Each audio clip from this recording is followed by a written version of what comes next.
এই যে বন্ধুরা আজকে আপনাদেরকে একটা তথ্য দিই।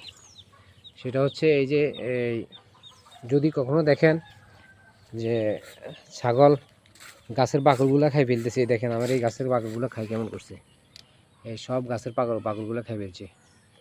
এখন আমি ইয়াতে ইউটিউবে একটা ভিডিও দেখলাম যে যদি ছাগলের যদি হয়, পেটে কৃমি হয়, তখন এই ধরনের সমস্যাগুলো করে ছাগল, মানে গাছের বাকল খাই ফেলে। যার পরিপ্রেক্ষিতে আমি গত 4 দিন আগে এই ছাগলকে কৃমির ওষুধ খাওয়াই দিছি, কৃমির ডোজ করাই দিছি। এখন আর এগুলা আর ওই দিকে আর তাকাইতেছে না। এখন এই যে কত সুন্দরভাবে ঘাস খাইতেছে। এই হচ্ছে ব্যাপার। যদি একটা জিনিস জানলাম আমি, এটা আপনাদেরকে জানাই দিয়েছি।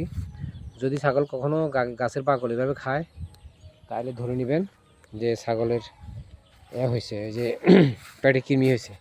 তখন কৃমির ডোজটা একটু করা দিবেন, তাহলে দেখবেন এটা ঠিক হয়ে যাবে। আর কৃমির ডোজ করানোর পরে ছাগলকে একটু লিভার টনিক, তারপরে ভিটামিন ক্যালসিয়াম খাওয়ালে নাকি ভালো। ঠিক আছে, আমি জিনিসটা জানলাম, বা এটা একটা একদম নিজে হাতে প্রমাণ পাইলাম যে কৃমির ডোজ করানোর পরে এখন আর ছাগল গাছের বাকল খাইতেছে না, এই আর কি। ঠিক আছে বন্ধুরা, আমি জিনিসটা জানলাম এই কারণে আপনাদেরকে জানা দিলাম। সবাই ভালো থাকেন, সুস্থ থাকেন, আল্লাহ হাফেজ।